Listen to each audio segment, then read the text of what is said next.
No ar, mais uma edição do Band Eleições. Seja bem-vindo. Toda semana aqui na tela da TV Band Vale, a gente leva para você informações sobre a corrida eleitoral em toda a região metropolitana. O programa de hoje vai falar um pouco mais sobre a legislação eleitoral e a propaganda eleitoral gratuita que começa nesta sexta-feira, no rádio e na televisão. Apesar da força reconhecida das redes sociais, qual o papel da mídia tradicional, hein? Como a fiscalização vai acompanhar essa nova velocidade da informação? Bem, para falar sobre esses e outros assuntos, o Band Eleições recebe hoje o jornalista Guilhermo Codazzi, editor-chefe do Jornal o Vale, que é parceiro da Band também nos debates. Tudo bem, Guilherme? Boa noite. Boa noite, Cláudio. Boa noite, pessoal de casa. É um prazer estar aqui mais uma vez. Obrigado pela presença e pela internet está conosco o juiz de direito Marcos Pagan, que apesar de não ser juiz eleitoral, tem larga experiência em eleições e gentilmente nos atende para esclarecer. Doutor Pagan, obrigado pela presença aqui no Band Eleições. Boa noite para o senhor. Olá, Cláudio. Olá, Guilherme. Uma boa noite. Sempre um grande prazer, uma grande honra participar com vocês desse momento muito importante da nossa democracia. Eu não tenho dúvida disso. E a gente vai começar o Band Eleições falando que amanhã, sexta-feira, começa o horário eleitoral gratuito no rádio e na televisão. Começa às 13h e também às 20h30. E assim nós vamos aí por 35 dias. Guilherme, como é que você espera esse horário eleitoral? Muda a partir de agora a campanha com a exibição do rádio e da televisão nas cidades? Cláudio, eu acredito que sim. A gente até comentava antes do início do programa que esta tem sido até aqui uma campanha um pouco silenciosa. Se fala pouco sobre o debate político nas ruas. Eu acredito que com a propaganda eleitoral em rádio e televisão, a gente vai mudar isso sim. A mídia tradicional, quando a gente tem a propaganda eleitoral no rádio e na TV, apesar do crescimento das mídias sociais, das redes sociais, a mídia tradicional tem ainda uma importância muito grande. Tudo que acontece, que é debatido ali, depois ganha repercussão nessa caixa de ressonância que se transformou a rede social. Então é importantíssimo, tanto do ponto de vista dos candidatos, que estão aí numa campanha sui generis, uma campanha em meio a uma pandemia, então com menos sola de sapato, menos presença física nas ruas. Então os candidatos têm que se mostrar de outra maneira, seja nas redes sociais ou então no horário gratuito. Eu acredito que para os candidatos é importantíssimo aproveitar cada oportunidade de mostrar um pouco da sua história e das suas ideias e também para o eleitor conhecer um pouco mais das propostas para o futuro da sua cidade. Doutor Marcos Pagan, apesar da força da mídia tradicional, as redes sociais estão aí, não podem ser negadas e junto às redes sociais, e até agora a gente pode perceber que infelizmente a fake news vem junto e é difícil conseguir controlar o ambiente digital. Como é que a justiça está vendo isso, vocês do direito? O que o senhor teria para falar para o eleitor que está nos acompanhando? Como discernir o joio do trigo e saber o que é verdade e o que não é nesse meio todo? Olha, vocês tocaram num ponto, o Guilherme fez uma análise muito precisa a respeito da importância não só das mídias sociais, como da imprensa tradicional.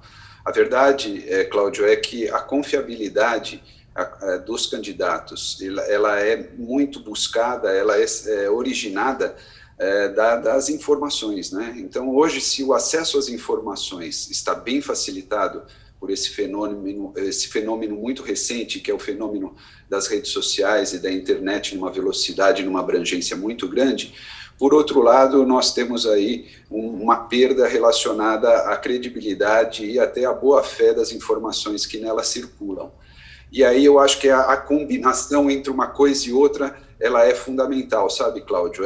O eleitor, ele é evidente, ele vai ter também a informação que vai circular nas redes sociais, mas é preciso que ele esteja atento. Nós temos hoje serviços muito importantes, muitos deles, inclusive, capitaneados pela imprensa tradicional, que é mais profissional e tem uma credibilidade, uma imparcialidade normalmente mais já testada, vamos dizer assim, e a Justiça Eleitoral do seu lado também muito atenta, porque a experiência da última eleição em relação às fake news não foi uma experiência boa. Nós agora estamos mais atentos, tivemos aí, vocês sabem, uma CPI e temos também um inquérito no Supremo Tribunal Federal. Houve modificação na legislação, naquilo que o candidato pode fazer, e nós, da Justiça Eleitoral, estaremos atentos a isso, seja porque há uma possibilidade de fiscalização, né, como há também uma possibilidade de imposição de multas e outras sanções. Perfeito. Guilherme Codazzi, o que me chama a atenção é que parece que as campanhas estão tímidas até aqui, do que eu tenho visto. Os candidatos conseguiram entender a lei, até onde eles podem ir, usar de todas as plataformas e formas, principalmente tem muito candidato a vereador aí que a gente não vê quase nada, ou ele está falando apenas para o meio dele, para a turma dele, vamos colocar assim. Como é que você está vendo esse início de campanha, já que ela já está na rua? Eu acredito que essa campanha, como ela é a campanha mais digital que a gente já presenciou, ela tem muito essas bolhas, né? Às vezes o candidato ele está falando apenas para a sua bolha, sem entender que ele precisa furar essa bolha para chegar a outros públicos. Eu acredito que a campanha com o horário eleitoral na TV e no rádio vai pegar, vai ser mais falada nas ruas. Agora eu queria fazer só um parênteses em relação ao que o Dr. Pagan falou, que é muito importante, a questão das fake news. A imprensa, ela realmente tem esse papel de ser um farol no meio desse tsunami de informações falsas, de boataria, que acaba colocando em risco a democracia no mundo inteiro, né? A ONU já classificou o fenômeno das fake news como uma ameaça global à democracia. E nessa eleição, diferentemente do que ocorreu em 2018, tivemos algumas mudanças, né? Por exemplo, a proibição do disparo em massa de mensagens de WhatsApp. Os partidos e candidatos sendo responsabilizados pelo conteúdo daquilo que eles compartilham. Eles têm que verificar se aquilo é verdade ou não. Então, são novidades que eu acho que são importantes para essa campanha e que acredito que os candidatos também estão reaprendendo a fazer política nesse novo normal.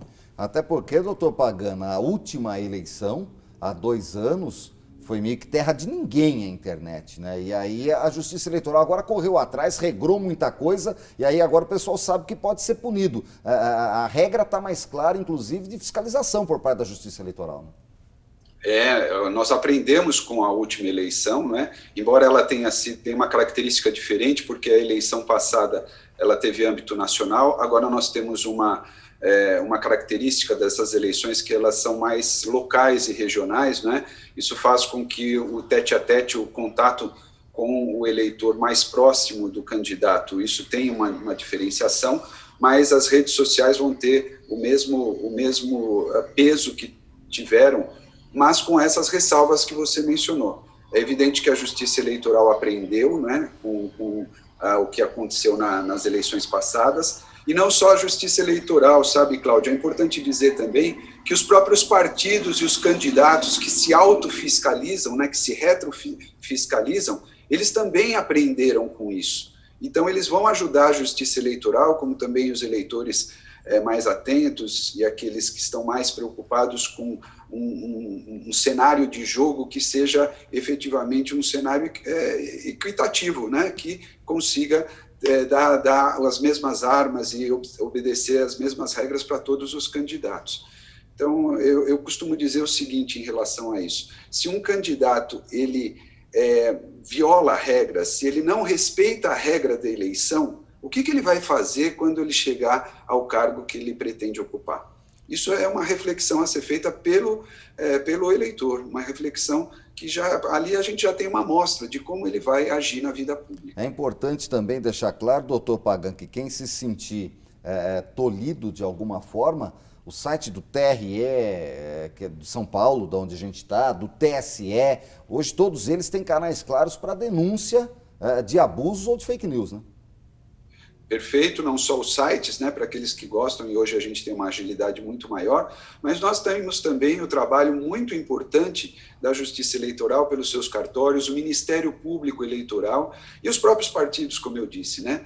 Nós temos aí uma rede de proteção, uma rede de fiscalização, justamente para que a gente tenha eleições com observância das regras. Perfeito. Doutor Marcos Pagan segue com a gente. Guilherme, a campanha que começa nesta sexta-feira no rádio e na televisão para Taubaté e São José dos Campos, que são as 2 maiores cidades, e tem a televisão. O que você está esperando? Você acha que vai mudar o patamar da campanha a partir de agora? Ou as cartas já foram lançadas, as armas já estão todas aí na mesa?